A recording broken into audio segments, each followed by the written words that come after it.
Hello friends and welcome to my channel My G Classes.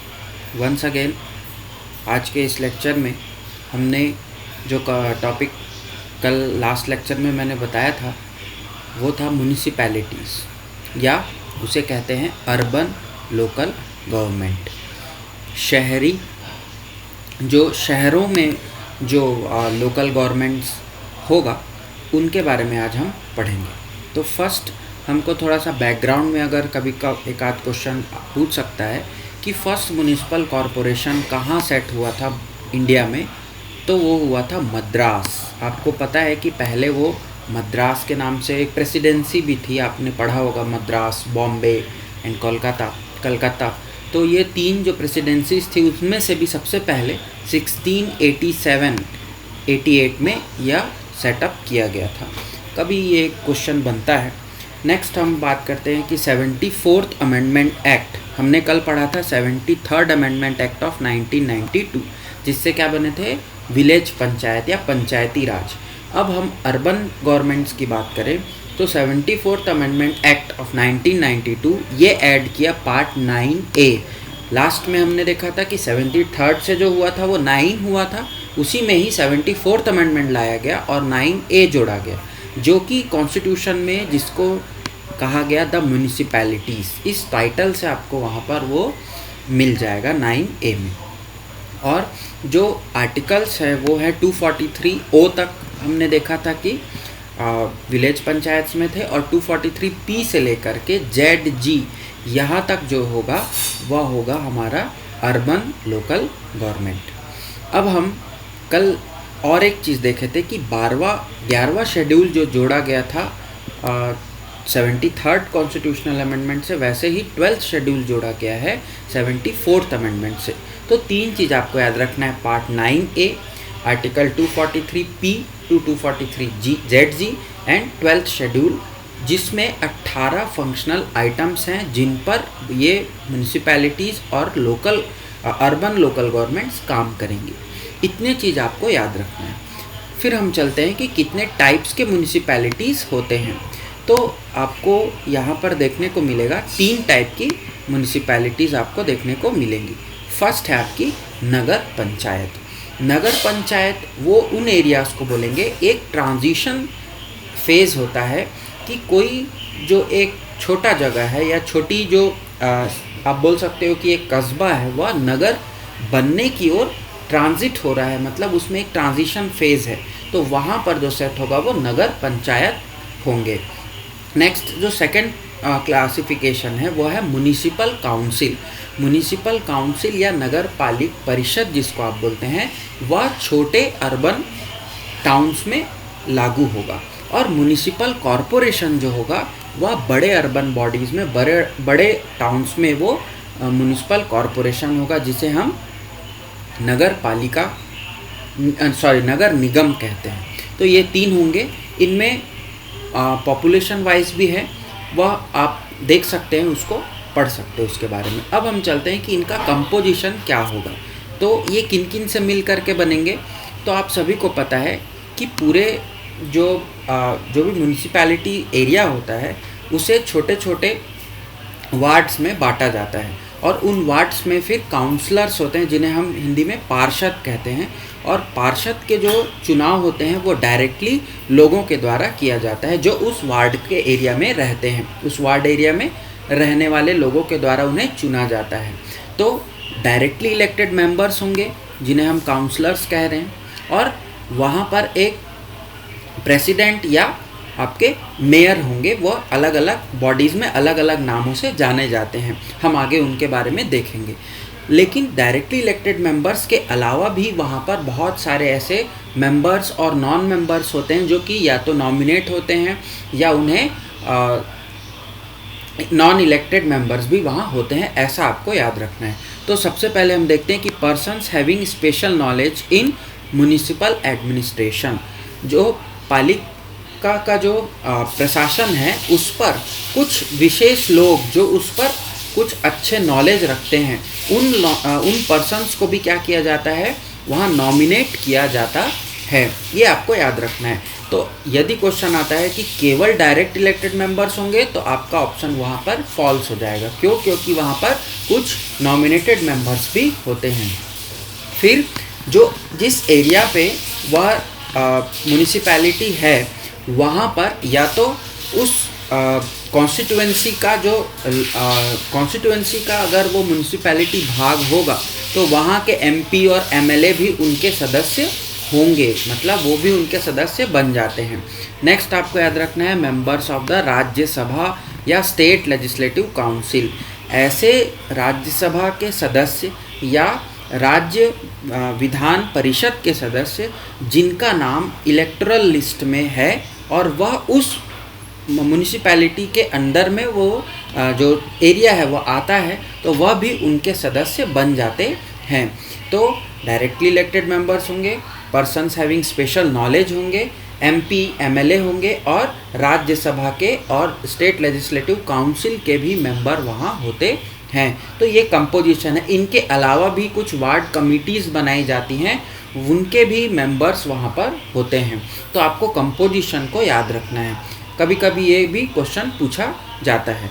Next हम बात करते हैं types of urban local bodies.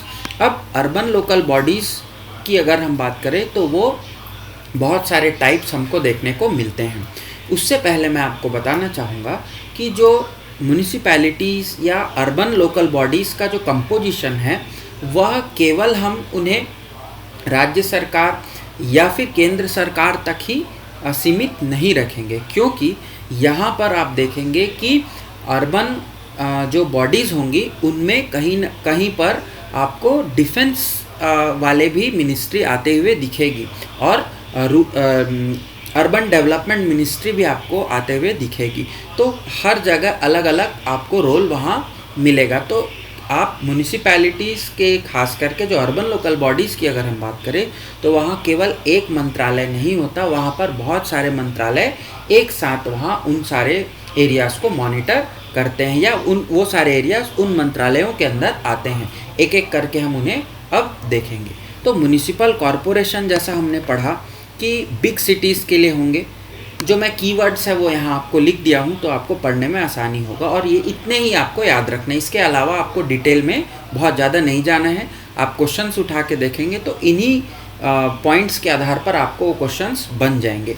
तो बड़े जो शहर होते हैं जहाँ म्युनिसिपल कॉरपोरेशन होगा वहाँ पर काउंसलर जो होंगे जिन्हें हम पार्षद बोलते हैं उनका चुनाव डायरेक्टली पीपल्स के द्वारा होगा, वहाँ के लोगों के द्वारा होगा और कुछ नॉमिनेटेड पर्सन्स भी होंगे जो हमने पढ़ा है for persons having special knowledge. फिर उसका जो हेड होगा वो होगा मेयर, उन्हें हम मेयर कहेंगे। तो म्युनिसिपल कॉरपोरेशन का हेड कौन होगा? मेयर। फिर म्युनिसिपल कमिश्नर वहाँ पर नियुक्त किए जाते हैं। Municipal commissioner is also appointed by the state government, राज्य सरकार द्वारा, और वही क्या होंगी? सेंट्रल एग्जीक्यूटिव अथॉरिटी होंगी। जो सबसे टॉप एग्जीक्यूटिव अथॉरिटी होंगे वो होंगे म्युनिसिपल कमिश्नर। जनरली ये एक आईएएस रैंक के ऑफिसर होते हैं। नेक्स्ट हमको पढ़ना है म्युनिसिपैलिटी। म्युनिसिपैलिटी जो होंगे वो म्युनिसिपल कॉरपोरेशन के छोटे, मतलब आप इसको म्युनिसिपल काउंसिल भी जिन्हें हम कहते हैं। तो टाउन्स एंड स्मॉलर सिटीज़ के लिए होंगे, छोटे शहर और छोटे शहरों के लिए होंगे, और काउंसलर जो होंगे अगेन वो directly elected by the people, and उनके जो हेड होंगे उन्हें हम यहाँ मेयर ना कह के यहाँ पर हम प्रेसिडेंट या चेयरमैन शब्द का इस्तेमाल करेंगे। वैसे आपको याद रखना है कि प्रेसिडेंट अलग होते हैं और सभापति अलग होते हैं। प्रेसिडेंट जो होंगे वो अध्यक्ष होंगे और सभापति जो होंगे वह वहाँ पर जो कार्रवाई होगी उसके हेड ऑफिसर या हेड चेयरमैन जिनको हम बोलते हैं वो वहाँ पर अलग से चुने जाएंगे। Then chief municipal officer CMO जिनको हम लोकली कहते हैं, तो सीएमओ जो होंगे वो अपॉइंट करेगी स्टेट गवर्नमेंट। ये जनरली जो सीएमओ होते हैं वो यहाँ पर आपको डिप्टी कलेक्टर या उनके समकक्ष रैंक के ऑफिसर आपको वहाँ देखने को मिलेंगे। देन नेक्स्ट हमको जो याद रखना है वो है टाउन एरिया कमेटी। जो दो शब्द आपने पहले देखे वो आपको बहुत अच्छे से पता भी होंगे, लेकिन अब जो हम पढ़ने वाले हैं ये एक्स्ट्रा जो आपको क्वेश्चंस बनते हैं वहाँ से मैं कवर कर रहा हूँ, और ये सारे टॉपिक्स आपके लिए मोस्ट इम्पॉर्टेंट है for 74th constitutional amendment and उनसे रिलेटेड जो एरियाज नोटिफाइड किए गए हैं, जो बनाए गए हैं। देन टाउन एरिया कमेटी क्या होगा, स्मॉलर टाउन्स के लिए होगा, ये बहुत ही छोटे शहरों के लिए होगा। सेमी म्यूनिसिपल अथॉरिटी है ये पूरी की पूरी म्यूनिसिपल अथॉरिटी नहीं है, ये सेमी है, उससे छोटी है। इनके कुछ लिमिटेड सिविक फंक्शंस हैं, बहुत ज़्यादा सिविक फंक्शंस इनके नहीं है, बस कुछ लिमिटेड होते हैं। और ये जो बनाई जाएंगी ये एक स्टेट लेजिस्लेचर के सेपरेट एक्ट से बनाई जाएंगी। इनके लिए एक सेपरेट एक्ट स्टेट लेजिस्लेचर लेकर के आएगा कि टाउन एरिया कमेटी हमें वहाँ बनाना है। और यहाँ आपको याद रखना है कि पार्टली और होली इलेक्टेड या nominated by the state government, या तो पूर्ण रूप से या आंशिक रूप से वह या तो इलेक्ट होंगे या नॉमिनेट होंगे। ये सारा का सारा जो प्रोसीजर है, जो इसके लिए नॉर्म्स है, वो सब स्टेट गवर्नमेंट डिसाइड करेगी। नेक्स्ट आपको याद रखना है कंटोनमेंट बोर्ड। ये क्वेश्चन आपको आया हुआ था पुराने पेपर्स आप देखेंगे तो कंटोनमेंट बोर्ड जो होता है वह डिफेंस मिनिस्ट्री के कंट्रोल पे आता है, और वो जो बनाया जाता है वो कंटोनमेंट एक्ट 2006 के तहत बनाया जाता है। और यहाँ पर पार्टली इलेक्टेड मेंबर्स होते हैं और पार्टली नॉमिनेटेड मेंबर्स होते हैं।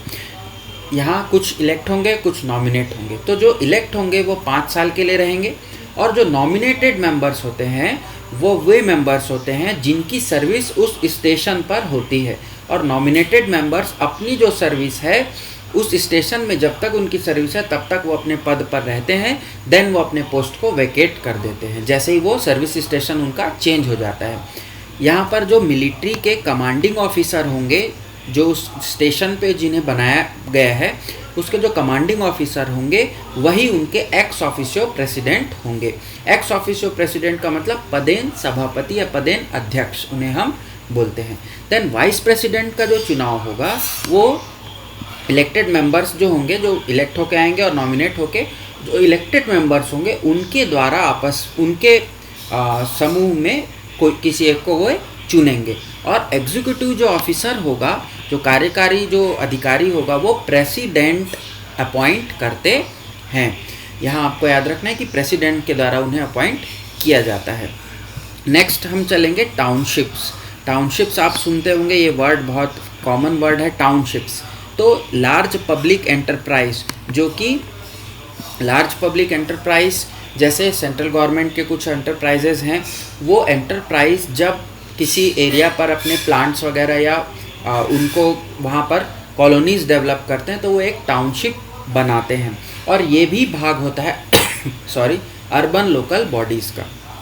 तो यहाँ एक टाउन एडमिनिस्ट्रेटर को एक अपॉइंट किया जाता है। यहाँ कोई भी इलेक्टेड मेंबर्स नहीं होता, आपको याद रखना है। टाउन एडमिनिस्ट्रेटर बस एक अपॉइंट होगा। नेक्स्ट है पोर्ट ट्रस्ट। छठवां जो भाग है वो है पोर्ट ट्रस्ट। नाम से ही आपको पता लग जाएगा कि पोर्ट जो सी पोर्ट्स होंगे और ट्रस्ट, तो ऐसे पोर्ट्स, ऐसे एरिया जहाँ सी पोर्ट्स हैं और जिनका मैनेजमेंट और जिनको प्रोटेक्ट करने के लिए इन्हें बनाया जाता है। यहाँ पर इलेक्टेड और नॉमिनेटेड दोनों मेंबर्स होंगे, और ये जो पोर्ट ट्रस्ट होंगे वो पार्लियामेंट के एक्ट के तहत उन्हें बनाया जाता है। इस पॉइंट्स को याद रखना है। Then 7th one is notified area committee. Notified word से ही आपको क्लियर है कि एक नोटिफिकेशन के द्वारा इन एरिया कमिटीज़ को बनाया जाएगा। एक ऐसा शहर जो कि बहुत जल्दी से डेवलप कर रहा है, लेकिन वह म्युनिसिपल काउंसिल कॉरपोरेशन वहाँ बनाने के लिए वह अभी एलिजिबल नहीं हुआ है, ऐसे जगह पर नोटिफाइड एरिया कमेटी बनती है। और इन्हें बनाने का जो पूरा का पूरा प्रोसेस है वह राज्य सरकार, स्टेट गवर्नमेंट के पास होता है। और इनके जो भी बॉडी बनेगी, ये पूरी की पूरी बॉडी स्टेट गवर्नमेंट क्या करेगी, नॉमिनेट करेगी, उन्हें नाम निर्दिष्ट करेगी। और लास्ट जो है वो है स्पेशल पर्पस एजेंसी।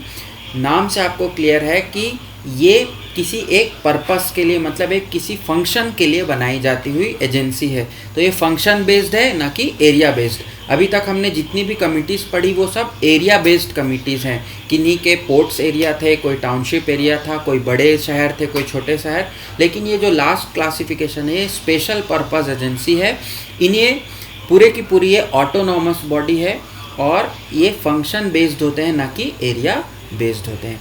अगर आप इतने कमिटीज़ और 74th जो हमारा अमेंडमेंट है उनके बारे में इतनी जानकारी आपको है तो आप निश्चित रूप से कोई भी आपसे क्वेश्चन छूट करके नहीं जाएगा। जितनी भी बातें थी ये मैंने पुराने पेपर्स, चाहे वो आपके स्टेट पीसीएस के हों या फिर यूपीएससी के हों, तो वहाँ से मैंने ये सबको उठाया है और उसी के लिए आपके लिए कंपोजिट नोट्स बनाया है। ऐसे ही वीडियोस जो मैं आपके लोग के लिए लेकर के आता हूँ ये किसी एक बुक से नहीं होते, ये बहुत सारे बुक्स के जो मेन पॉइंट्स होते हैं या जिनसे क्वेश्चंस आते हैं उन पॉइंट्स को लेकर के मैं आपके लिए वीडियोस बनाता हूँ।